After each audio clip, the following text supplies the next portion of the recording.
There. Do you see the slide? Is it coming clear? Yes, clear, sir. Okay. Um, so we were asked to kind of give our thoughts on what a post-COVID a world would feel like in architecture, and it's kind of hard to encompass everything in 10 minutes. But Yes. just to give you some of my thoughts, I decided to put it in bullet points. I'll just discuss quickly our thoughts on how we think residential buildings are going to adapt into a post-COVID world. Just some initial thoughts as well on hospitality, and I'll just very quickly show you a project which I think kind of has a good gap between the two. So when we're looking at a post-COVID world for residential architecture, is quite simple now. So one of the things that I was looking at is I think we will go back to traditional type floor plans. So the open floor plans, which was pretty much celebrated, which combined the living room, the dining room, kitchen, and other parts of the house, will change. Open planning will prove to be a hindrance for a home that shares things like office spaces, learning spaces for the kids, uh, entertainment spaces. Like a good example would be dad's home office can't really intermingle with mom's workout space. And at the same time, makeshift home schools and areas become playrooms.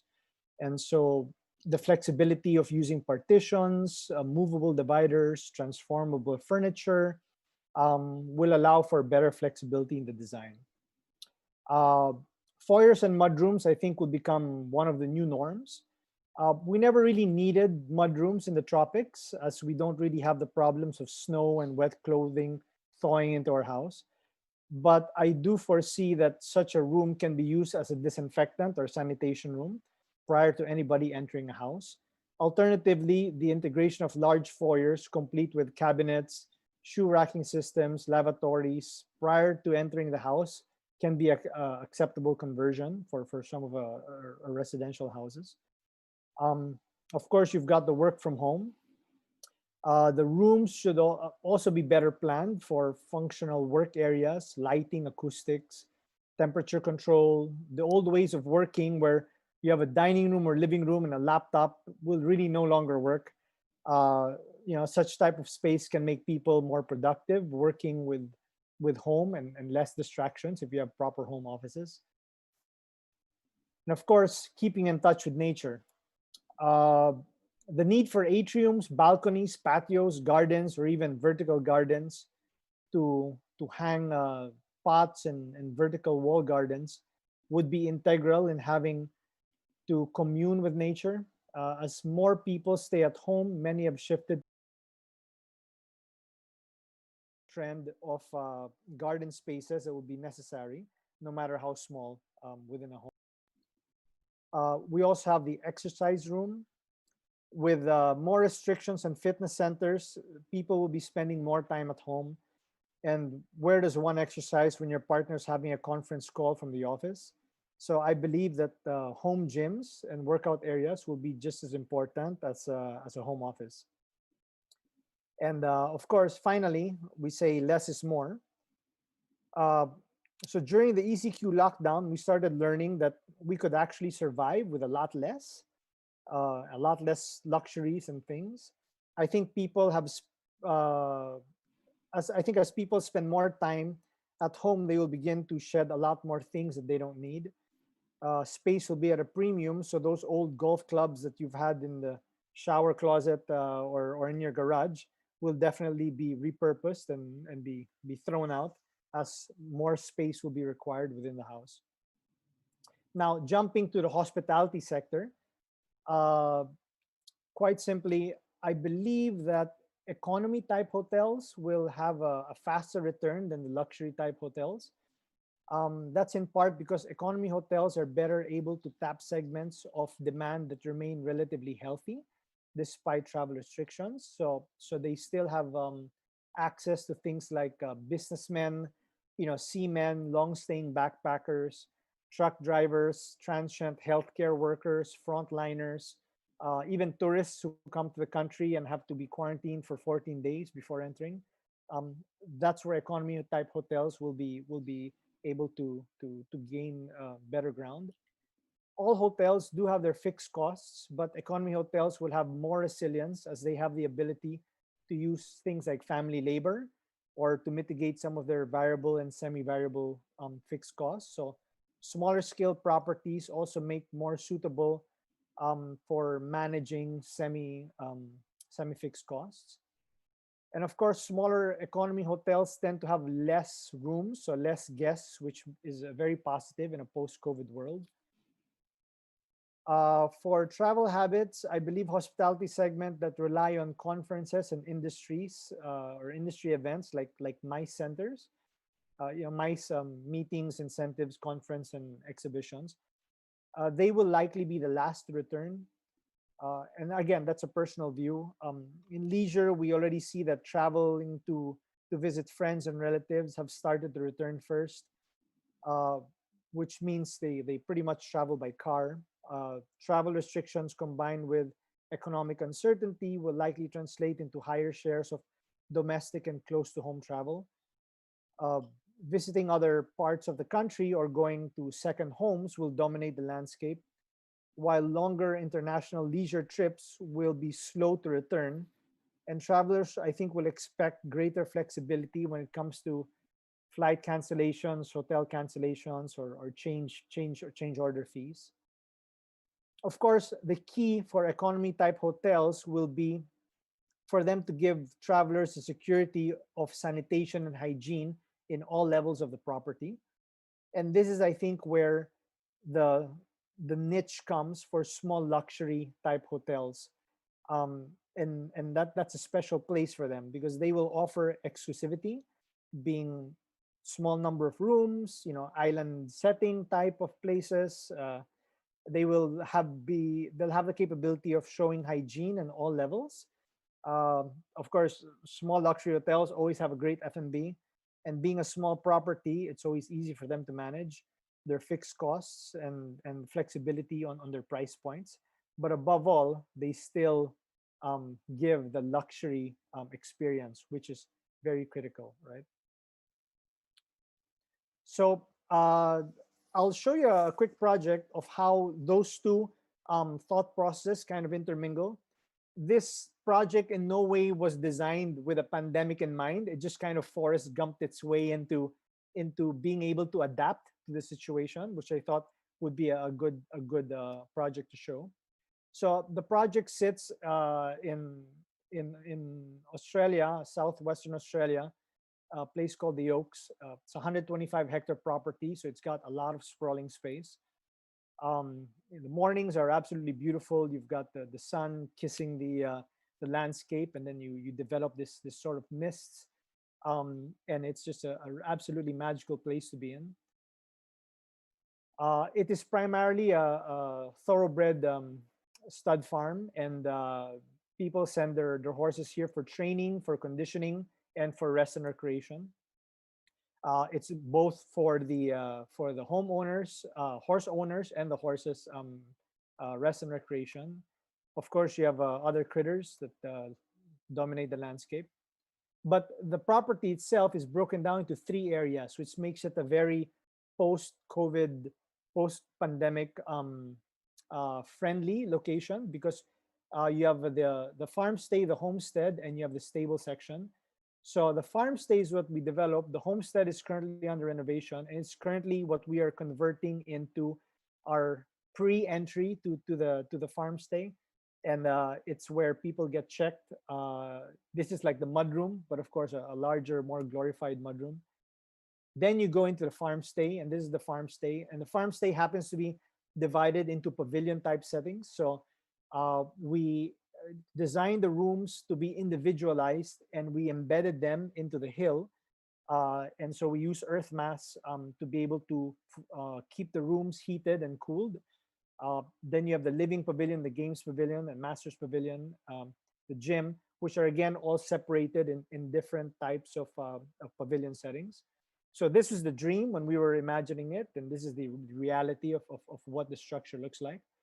Um, it actually has Green Star rating, a 5-star Green Star rating. We looked at the energy, glazing, indoor air quality, uh, things like thermal mass, water, recyclability, the whole 9 yards. But we also wanted to bring in a touch of Pinoy into our structure. So we brought in our local abaca, our local bamboo, mixed, and even coconut inlays, mixed with Australian culture and what was locally Australian. So materials that were chosen, the sandstone you see there, the spotted gumwood. Again, these are all local materials, try and begin to localize the flavor as well. Natural lighting, day lighting was critical for the structures. Even the the closet areas, you get natural daylight coming in through solar tubes. Of course, the living pavilion was still a integrated living dining type of pavilion, but again, we brought in a lot of our local flavor. We kept our uh, our carbon footprint low during the count. And this is during sunset. And during the day, you can see natural daylight coming in, and you really don't need to turn on any electricity. And this is what the dining table, dining area looks like, which opens up into the living space.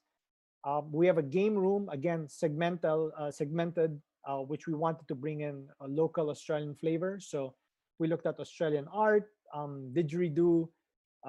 We brought in our local Pinoy bamboo fabrics. We brought in our coconut inlays, and some few luxuries like a glass billiard table, which the client wanted, full karaoke system, and the works. No? Of course, the heart of the structure is the kitchen. Kitchen was done with transformable tables. So the table you see there transforms into a table that can sit up to 18 people. There is a full working support kitchen underneath, uh, fully functional with high pressured wok burners for Asian cooking as well, which is part of the requirement. And the structure, we looked at local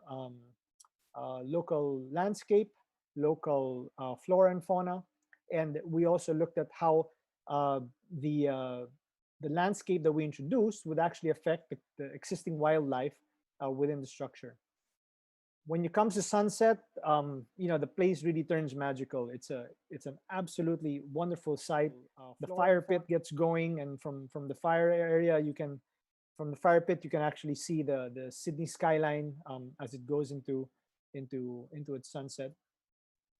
And of course, we wanted an entrance which is very uniquely a Manyosa, a Manyosa signature, and we wanted that to be a focal point of something that we could leave our thumbprint on this structure, right? So if I can just quickly conclude, I'll just read this conclusion statement, then I'll show you quickly a video right after of what this structure looks like.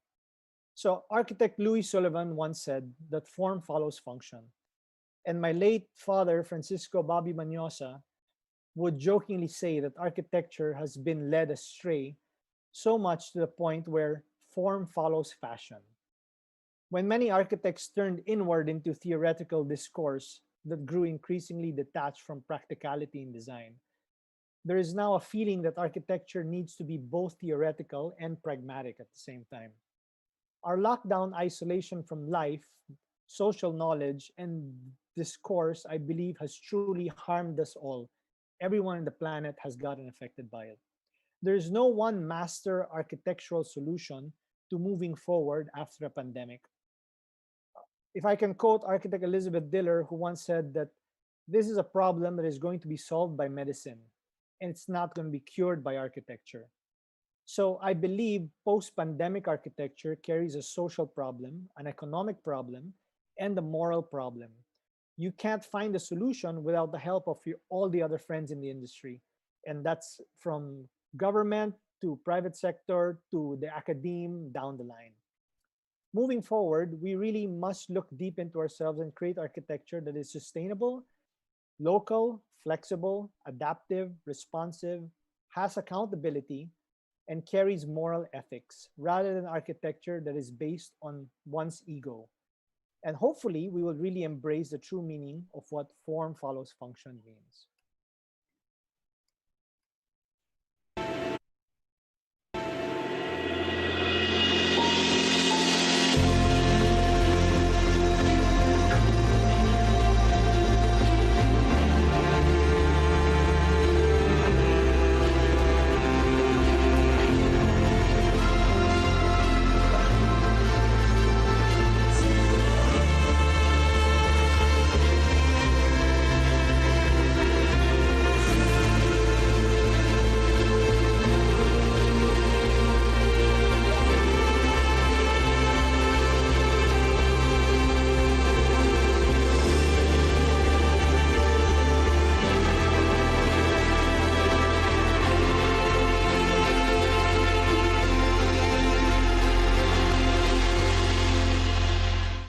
Thank you very much. Thank you so much, Architect Jello, for the amazing images, amazing insights. Okay, to our attendees, as you can see, our questions are starting to pile up. There's a button on the bottom of your screen, Q&A button, so you can post your questions there. And our webinar team is at the moment curating all those questions for the open forum. All right, our third speaker to speak to us about design ideas for new spaces and homes is interior designer Chat Forrest. Chat, you have the room. Hi, good afternoon, everyone. Well, in line with the movement of architecture, interior design has to move forward as well. And with the current situation that we're in, we've noticed that, well, we're spending about 100% of our lives in our homes. And this is where we now work, this is where we play, and this is where we sleep. So, with this in mind, we have to adapt and we have to adjust and we have to make our spaces more functional, more efficient, without having to sacrifice the main purpose of our house, which is for us to relax and for us to bond with our family. So, we have to put all these functions together. Now, if we have the benefit of space and you have a big home, by all means, you can create your own study, your own function room, your own theater room, your own bedroom, your own library. But then, if you don't have this, when you just have a space, there are many things you have to consider now, such as rearranging your layouts and fixing your furniture space.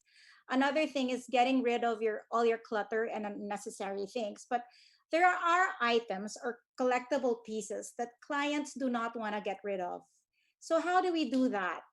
Now, one thing that we can do is we can start using furniture that can adapt to changes as well. So, that's what you call transformer type furniture, as what architect Jello was saying. And we call them smart furniture. So I'll be showing you pieces that we have used and pieces that we plan to use for our homes. Next slide, please. Next slide. Yeah. So this is a bunk bed, but this is not a typical bunk bed. And you have to make it a bit more functional. And you can watch TV, you can study, you can sleep on top, and you can actually do everything within the space. So this is what you call transformer type furniture. The picture on the left shows a bed that transforms into a desk. And you can create a platform. In this case, a platform was created for exercise. So you have your own little gym per se. Next slide, please. Next. All right. Now you can actually convert some of your spaces into, oh, can we get back to the other slide, please? Rewind. All right. Now we can have a treadmill or an exercise machine that we can tuck into our cabinets. That's one way of keeping the clutter out. Next slide, please. Okay. Or we can have a sofa that actually converts into an actual full size bed. Gone are the days that you have like a sofa bed that converts into a little bed.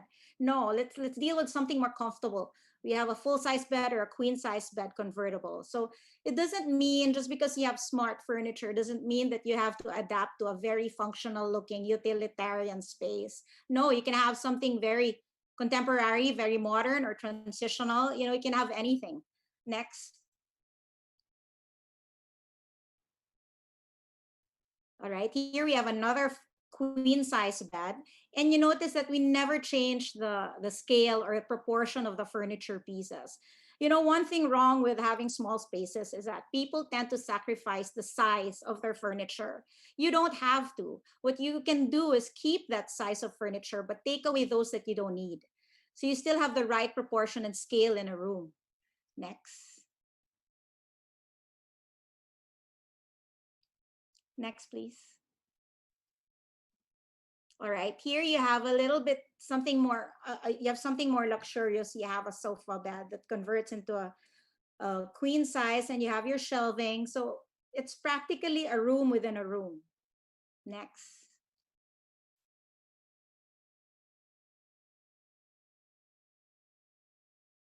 All right, this is another picture. Next, please.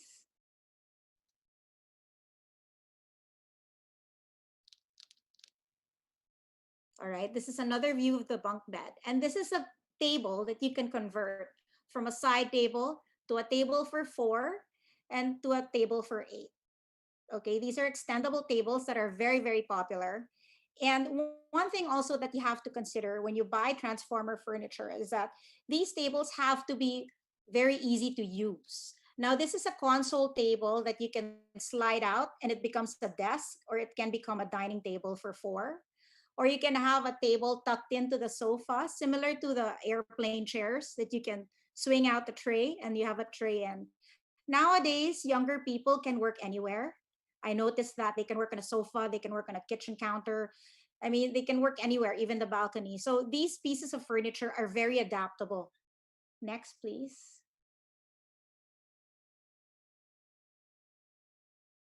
All right. This one, I wanted to show the size of the sofa that you really don't have to scale it down. You just keep the right pieces of furniture in a space and it'll all work out and it won't look small. Just avoid the clutter and it'll look very, very clean. Next. All right. This is a plain wall with a desk that becomes a double bunk bed. So again, it's quite useful, and you don't see any traces of beds or blankets during the day because you're seriously working, but at night it converts into that. Next, please. All right. This again, you have a workspace during the day, which is the picture on the left, but you don't see, usage of space too much. And at night, you have a bedroom and you're still using the same space. So you're not wasting any space at all. Next.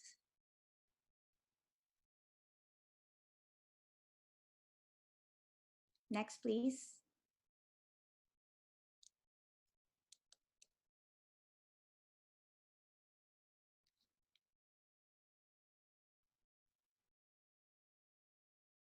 Next.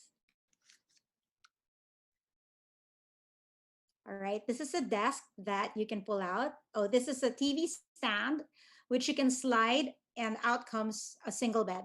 This I've used this system and it's very, very practical because you can use it for a very small space.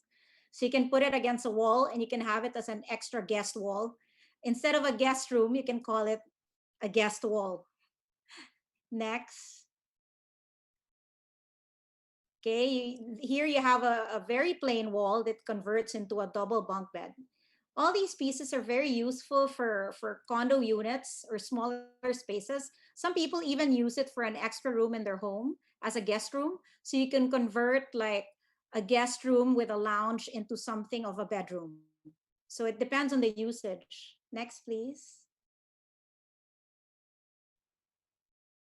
All right, this one, you have a movable wall. You have a wall that conceals the kitchen, and then you move it out, and then you create another space so you can separate your bedroom from the kitchen. I particularly like this one because you can adapt it anywhere. Next, please. All right, this is another bed that becomes, a shelf again. Next, please.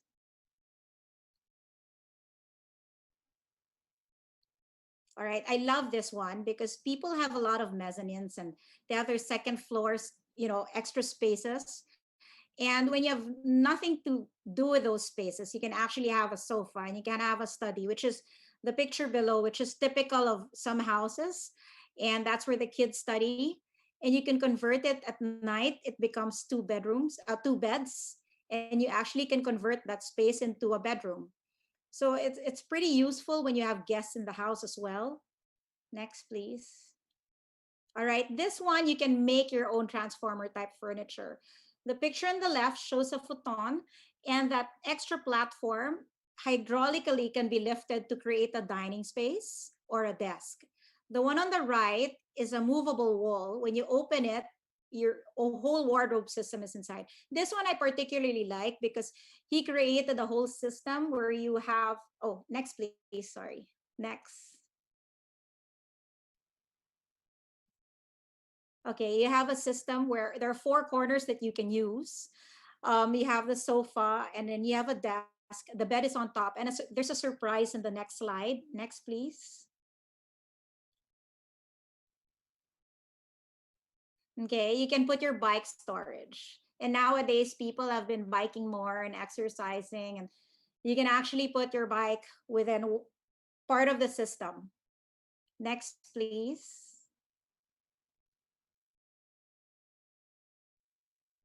Okay, this is a project we did about 9 years ago for a showroom where it's actually a studio unit. And we don't, every time you enter a studio unit, you always see the kitchen, right? So that's one thing that we wanted to hide. We wanted to conceal the cooktop, the oven, the range hood, and not see it from the living space. And we had a wall that could move and open, which was also partly storage space. And we had a dining table for four. And when you pull that down, you have a queen size bed. So this was our first foray into transformer type furniture, and it was very well received. This one is a very basic type where you have a TV that can pivot. It pivots to the bedroom when you're there, and it can pivot to the living room. So this one is a more basic use of TV set. Next, please. All right, this one is a 55 square meter loft. And we built the second story structure. And one thing I wanted to show this was, yeah, we use transformer type furniture pieces for this. And it's our way of showing that you don't always have to be so utilitarian looking. You can have more classic pieces. You can input your artwork, and you can use more luxurious finishes, such as in this case, we used metallic abaca, we had black mirrors, we had ebony macassar for veneer, we had some copper finishes, and we incorporated the collection, the artwork, and we fit everything in this 55 square meter space. And although this wasn't really a typical residential, for the client, but it was really just like a halfway house. But we wanted to show that small spaces don't have to look so boring. Next, please.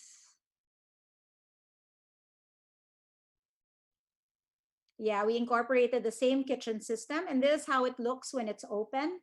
So I basically don't like seeing cooktops and the ovens. I don't like seeing them from the living room, so I always like them concealed. So this is how we did it. Next, please.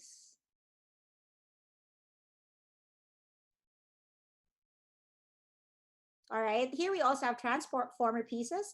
This one is a leather piece, which is actually a chest that you can open, and you can use your books, hide them inside, and use them as a study.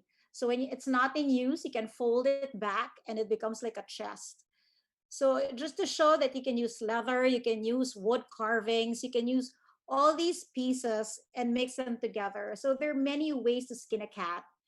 And doing smart furniture doesn't mean that you have to just use very utilitarian pieces, but you can add a lot of glitz and glamour into your homes. So thank you, everyone. Thank you so much, interior designer Chad Forrest, for these wonderful images and ideas. Thank you. And last but not the least, our fourth speaker for today to speak to you on technology in design. Ladies and gentlemen, please welcome architect Abelardo Jojo Tolentino Jr. Sir Thank Jojo, you the very floor is much, yours. Professor Maceda. Let me share my screen. Hold on. Okay. Do you see my screen now? Not yet, sir. Not yet? Excuse me.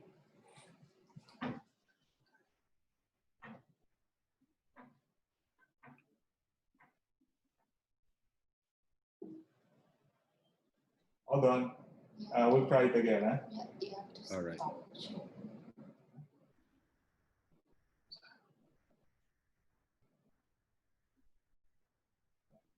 Screen.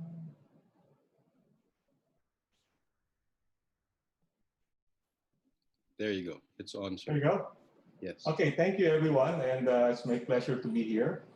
As what Professor Maceda said, one of the four future trends in the practice of design is digital transformation, and it has become more apparent during the phases of the lockdown of the COVID era, where we cannot meet face to face, and the kind of communication that we now can do is just through digital form.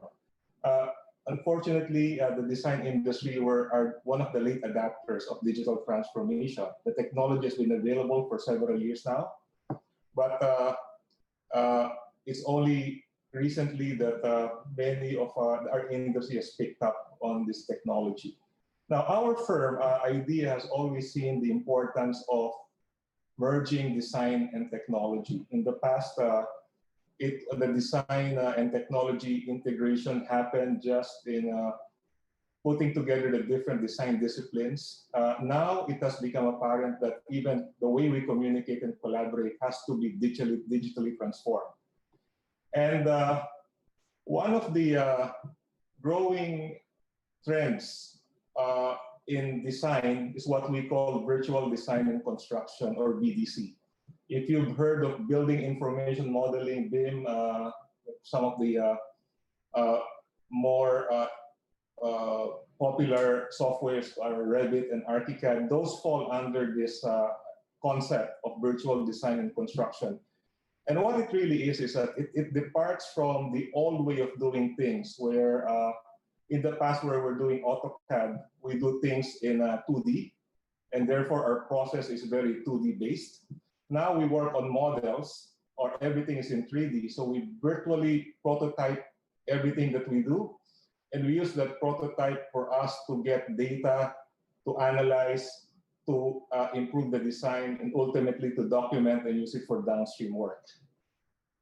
The idea of virtual design and construction is, number one, it should be an end-to-end process that not only includes the design part, but it also includes the other downstream work of a building project or even an interior design project, where you plan, you design, and then you use it for building the same information and the same model. And also you populate that model, put information so that you can operate the building and use data so that you run the building more efficiently. And in some cases, also use that data for you to demolish and redevelop that whole project, and it goes through the same cycle. The other concept of virtual design and construction is that the data or the model that we produce should only be the only source of information, or what they say, the single source of truth. And the single source of truth is transparent to all the stakeholders of the project at the different design phases. Uh, and it applies to all aspects of the workflow being in design. When we talk about design, we talk about from the early programming phase concept to the analysis phase, visualization, up to the time that you create the construction documents and execute the work on site. It also involves integration, where we merge on one file, on one prototype, all the different components and different design elements of the project, put information so that we can extract and process data. It also has a lot to do with collaboration, where collaboration happens digitally. Now, collaboration happens using cloud-based solutions, where every member of the project team and every stakeholder look at just one model and one source of information. Later on, more advanced application of BDC is automating processes. Things that are repetitive can be automated, and in some cases, we can customize workflow so that we can work more efficiently. So what are the applications of BDC? I'll just cite something that things that are very are more popular and are more mainstream. If you look at the upper side in design programming, in the past, this is done in a manual process. BDC can start in the early programming stage where we gather data, input that data in a computer software that shows adjacencies, areas, summaries, analysis. And once this data and this adjacency is approved, it converts into 3D volumes that you can now use for energy analysis or different massing models. BDC also can automate code checking and code validation such that we can input data, we can use programs and rule sets so that each and every project will run through that rule set and it will create a report automatically that reports compliance or non-compliance with code, with design requirements. As you go through the more mainstream design work, all the workflow will be 3D based as what you see in the lower right side, where as we develop the design, we don't work on 2D, but see everything in 3 dimension, analyze and populate the model. BDC also has a lot to do with using the same model for visualization and prototyping. You can see here, there's 3 types of application where you can use that. The model in 3D prototyping, 3D printing is now becoming popular, and the model that you create in design could be the same model that you can use as your prototype the work or the project. And the other on the lower side is the same model is what you use for visualization. And in this case, an animation. Now, as you go to the deeper phases of the design, as I mentioned earlier about integration of not only architecture, but the different elements of the building. As you can see here, engineering and specialty work could be incorporated in one single model. So you can see here in the upper left side where even the structural modeling where you put rebars can be simulated and you can draw data out of that. In this particular project we did, after designing and modeling the structural elements, we had the ability to quantify and even identify the number of steel bars per diameter that we have to use for the project. Then across that the structural model, MEP modeling also is important because this is something that interfaces with both architecture and interiors. What you see here is a simulation of the design, similar to how you would see it in execution. One of the biggest aspects of BDC is the ability for the simulation to identify clashes. In the Philippines, the data that we got is that about 20% of a building's cost is wasted on rework. And it's because of poor design coordination.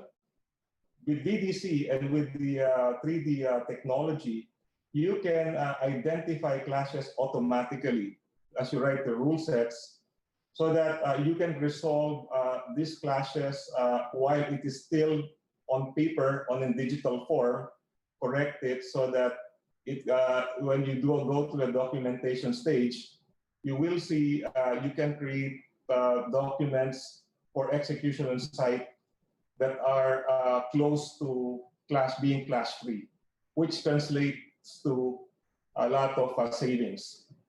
The BDC also look again, going downstream in the design process, can help construction managers and project managers do construction simulation, which is what we call the first dimension of the project. And the fifth dimension, which is cost, also can be drawn out of the same model. Cost is an important element, or is an important given or parameter of any project. And normally, cost is something that is only identified at the back end of the work. In the new BDC process, cost information is drawn as we do the design, which makes us, which gives us a more informed, allows us to have more information, and therefore allows us to do a more appropriate design work. Now, another trend in BDC is what we call digital twinning. This is the process of which we transform real buildings into digital form, or buildings that are unbuilt transformed into something that is representative of what it will be when it's completed. Digital twinning has become very important because, number one, it allows us to record existing buildings so that there's a reference when we do renovation or when we maintain the building. Also, it allows us to simulate design or new things that we have, that we apply in the building. For example, if we are to install a new AC system in an old building, instead of just installing it before analyzing, the digital twin will allow us to simulate what will happen to real life and debug the system, improve the design before it goes to execution. This will become a big trend in the near future because all projects will be required to have digital twins, and the era of paper files will be gone. Everything will now be digital. We can talk about integration. This one, procurement, which is the sixth dimension of a project, is also important. The data that we input in the BIM model or the BDC model can also be a source of procurement, where if you're an owner who wants to procure or to order or to understand the quantities of your particular project, or a contractor who would like to order materials for a particular project, then this technology will allow us to do that. And lastly, a building will operate for at least 40 years. And so the most explored area of the building is how you manage it when it's already in operation. And this is also the phase of a building's life cycle that spends a lot of money. If we have a very inefficient system, or if we do not operate the building efficiently, it translates to a lot of cost savings, of wasting costs. So facilities management could also be linked to VDC, such that you have an intelligence system that will automate, number one, your asset management. Second, the way you maintain the building. And third, it allows us to gather data and intelligence so that we can make adjustments in the way we run our facilities. Now, talk about collaboration.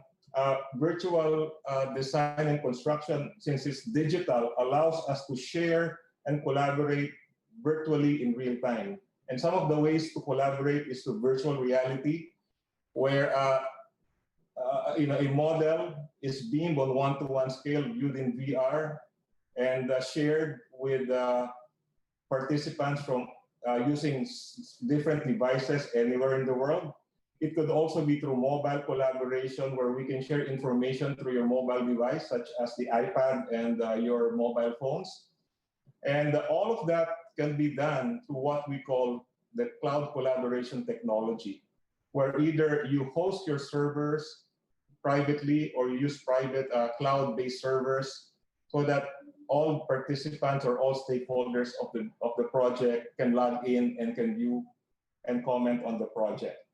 Talking about automation, this is a very exciting uh, e- uh, frontier in design, where architects and designers are now going to be required to know how to code computers so that we can automate processes and help us design better projects in a more efficient way. One of the things we, for example, created in the office is automating our construction documentation process from a detailed BIM model, which cuts our production time to more than half. And that translates to more higher productivity and more accurate quality of work. Uh, the other thing about the future of design is data, the use of data. Uh, the customization and programming and automation that I talked about earlier has a lot to do with data. The other use of data is to use it as a driver for design. Uh, what are the things that we see in the future that makes use of data? Another exciting frontier in design is what we call generative design. And this is using coding and writing design parameters so that the computer helps us to create explore different design options, which, through certain parameters, we can shortlist and we can find the best and optimized approach to a particular design problem. Also, using more immersive ways of explaining design is one of the future trends of our industry. Our industry now is migrating to game technology, where we're using game platforms for us to visualize and to present information. Using coding, again, in this case, visual programming. And in the future, we will use a lot of data using blockchain technology for us to apply in our projects IoT, robotics, machine learning, big data, and using artificial intelligence for us to aid us in our design.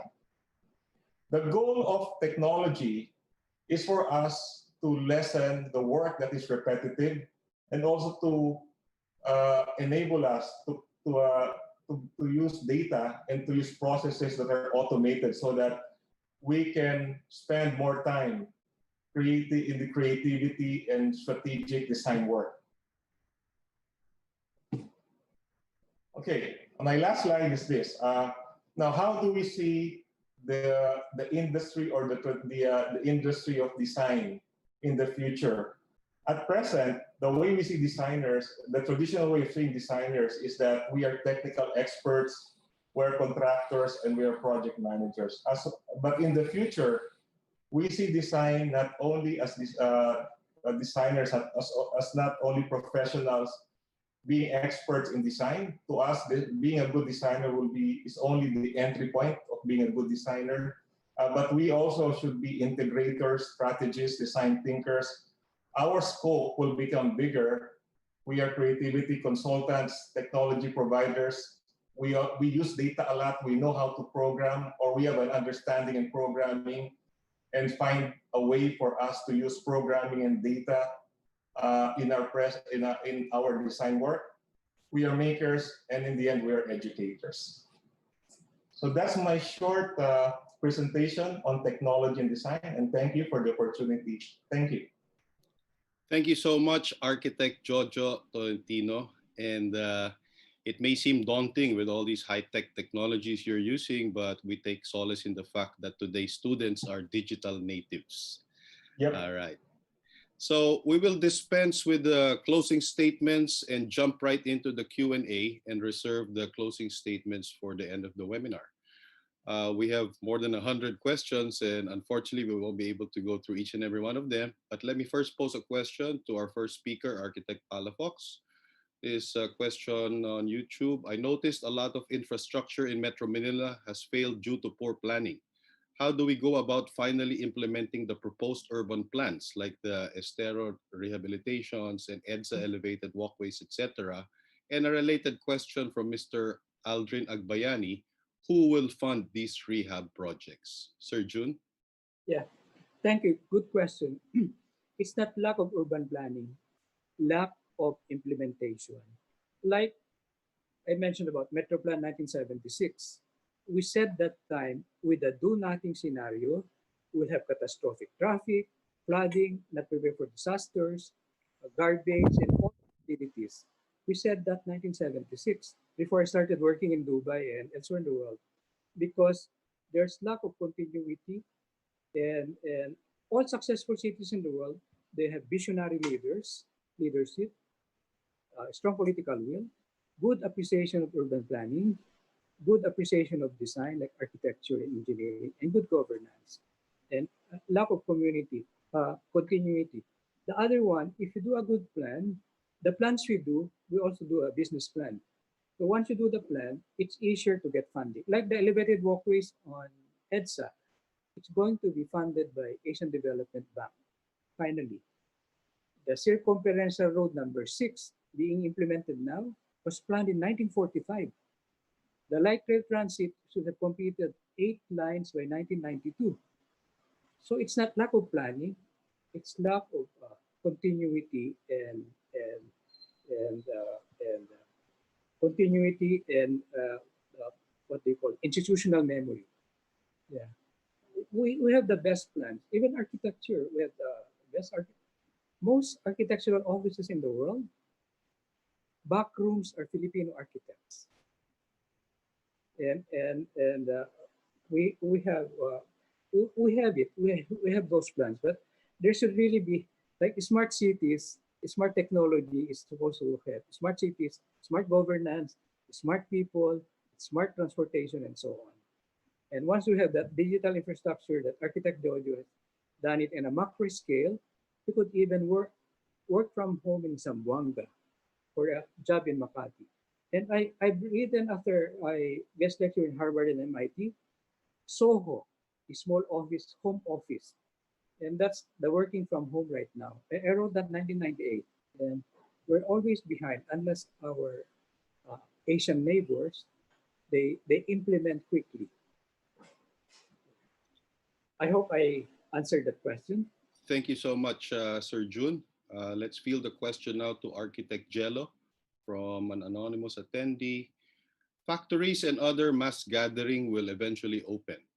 Thoughts on how can people who need to work as a group be able to adjust post-COVID, and what can business owners do architecture-wise to deal with this nature of businesses? Sir Jello?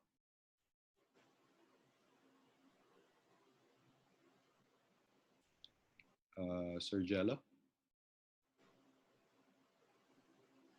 There. Sorry, can you hear me now? Yes. Okay.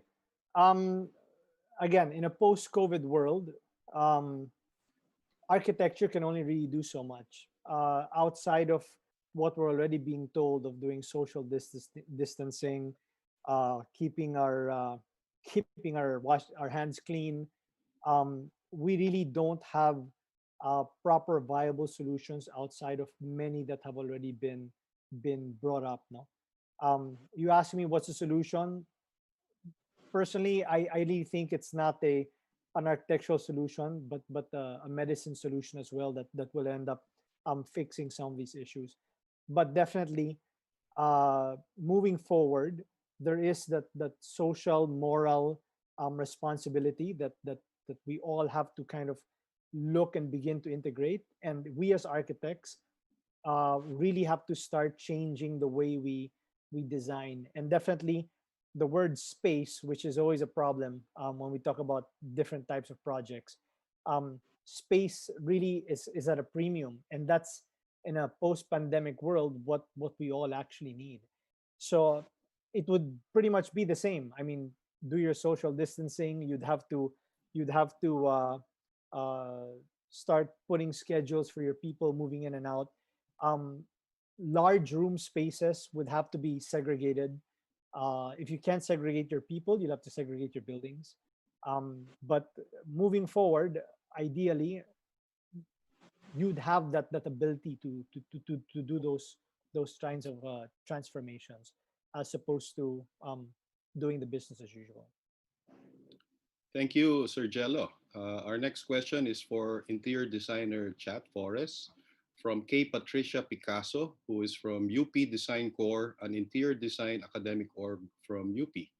And her question is, how will lower to middle class Filipinos be able to adapt and apply the use of transformer type furniture in the middle of the pandemic, in consideration of the cost of the furniture and how rearranging one's home layout is not the priority of most people struggling to earn money to feed their families?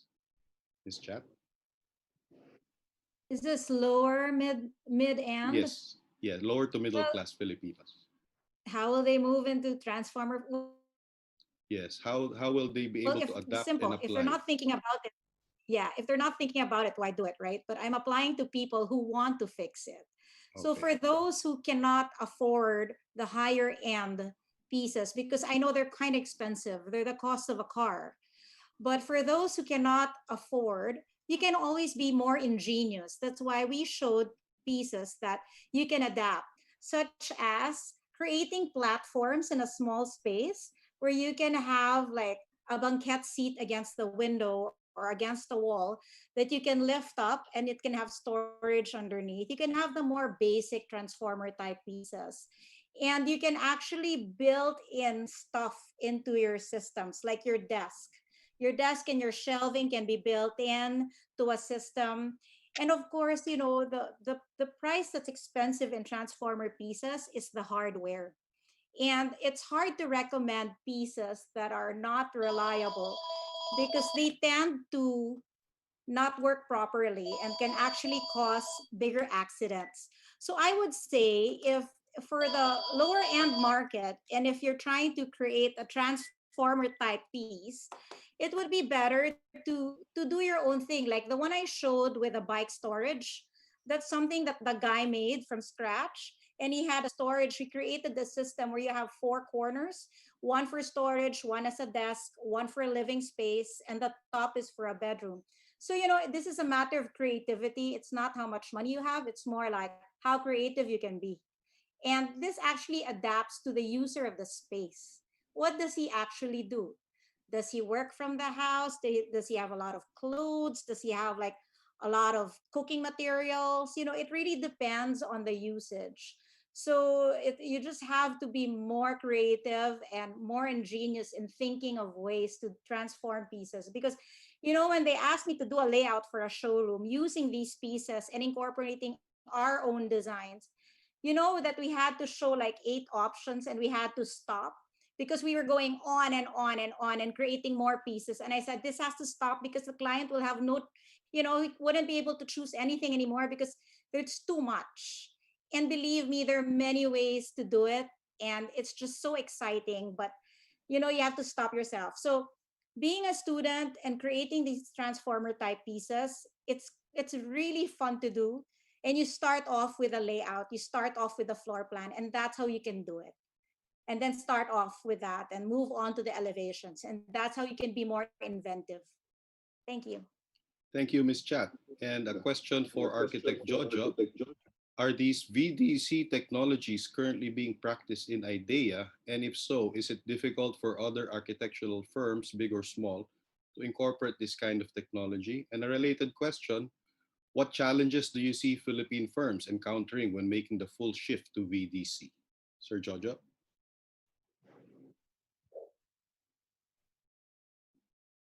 Sir Jojo, your mic is muted po. Sorry. I was saying most of what I showed, except for the facilities management application, is already implemented in IDEA's workflow. We also invested in a software group. We organized a software division in the office. These are non-architects who we taught to think like architects so that they can write codes and software that we use for our own projects. So we use that. We've been in BDC for the last 15 years, and it's difficult. Uh, it is number one. There's a cost price tag to it. Changing software, changing hardware. But the most important, the biggest challenge we saw in migrating from 2D to 3D technology is the mindset, because it's difficult for people to change, especially if they are experts. where we had difficulties with our AutoCAD experts migrating to 3D. Some of them had to leave the company because they were not willing to adapt.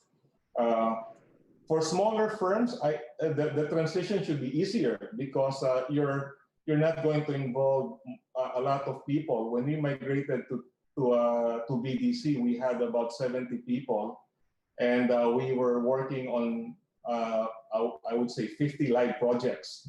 So that was difficult. So I would recommend for smaller firms to start migrating to this technology because this could be the equalizer that you're looking for, and you don't need a lot of people to produce to handle more projects and to produce good design, and and also to be able to do projects outside of the country. Thank you, Sir Jojo.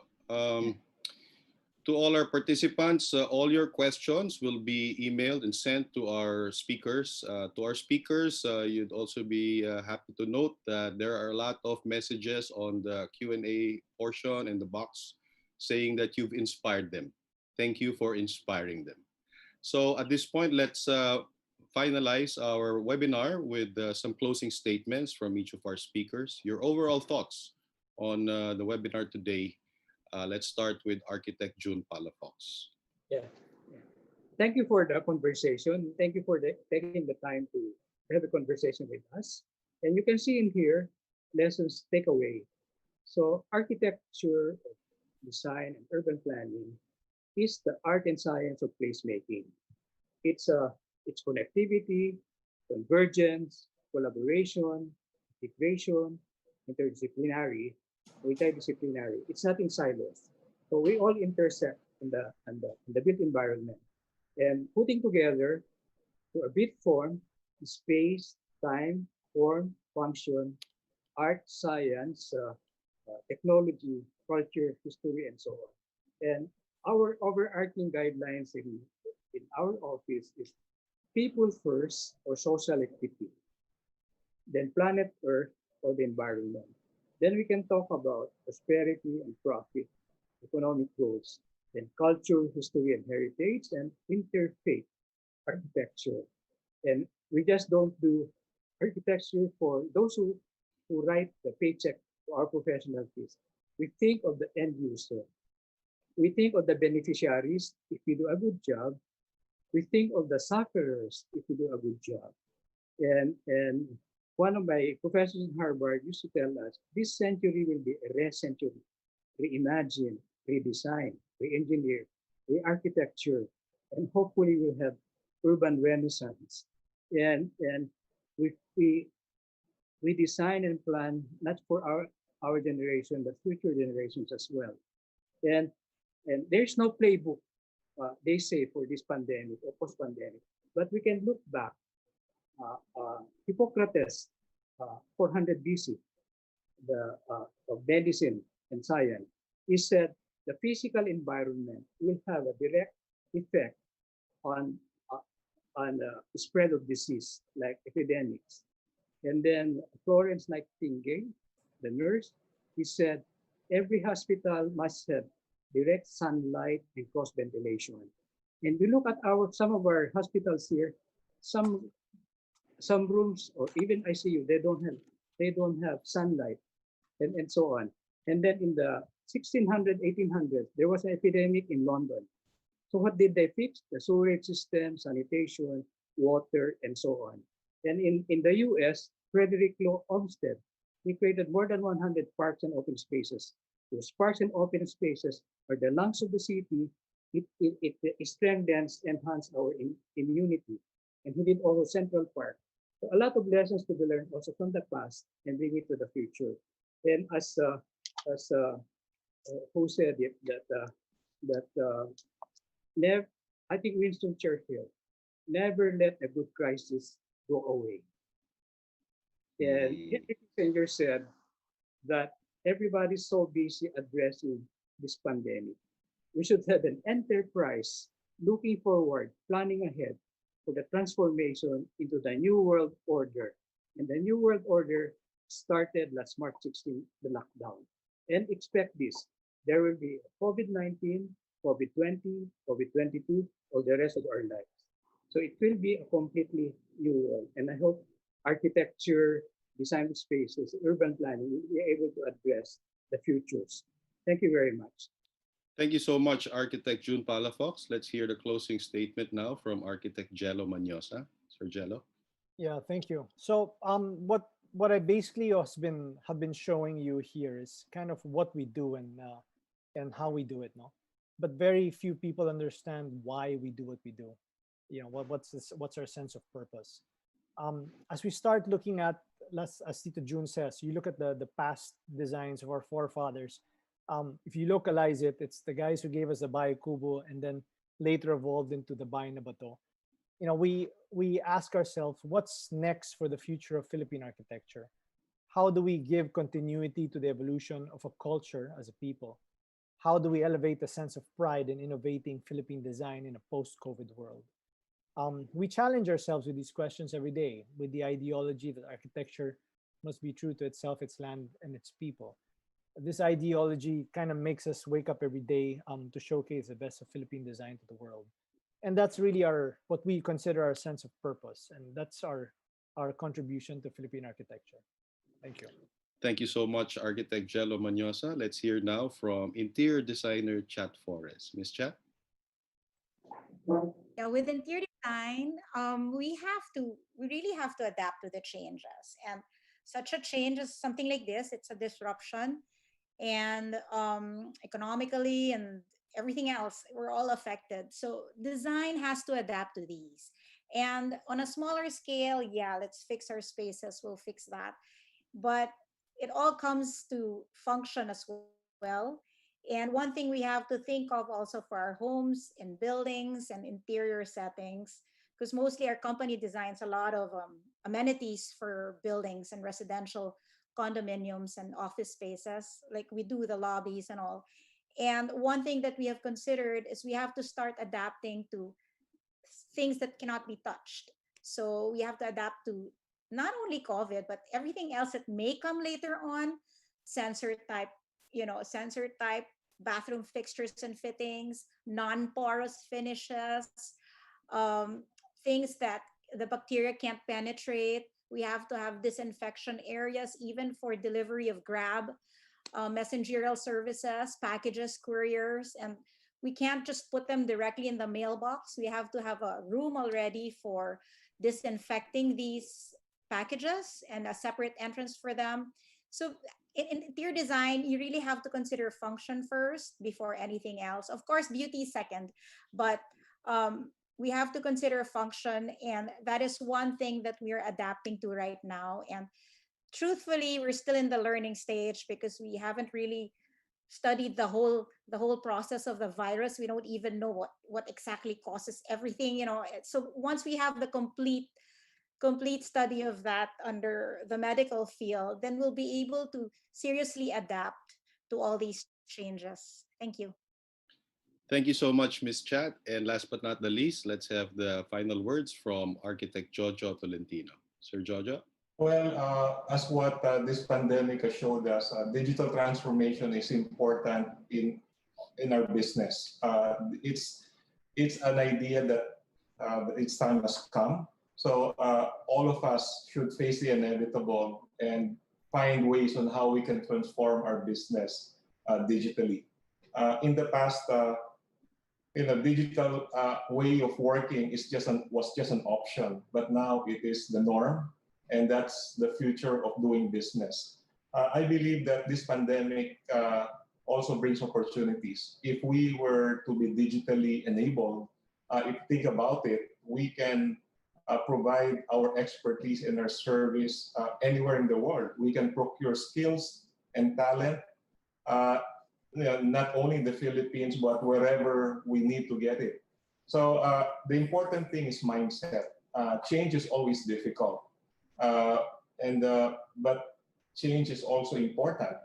We need to develop in each and every one of us a growth mindset that things evolve, and the practice also has to progress, and the tools that we use for the practice has to also be such that it is comparable with what is done globally. So For students, I'm glad that many our young people are very digitally enabled. So for them, the transformation is a lot easier. It's like putting fish in water. The challenge is for the whole industry to migrate and to find a way for us to go to the new normal in doing projects and in running our businesses. Thank you. Thank you so much, Sir Jojo. And that concludes our webinar for today. Thank you to everyone who attended and who are sending their messages of thanks on the chat box.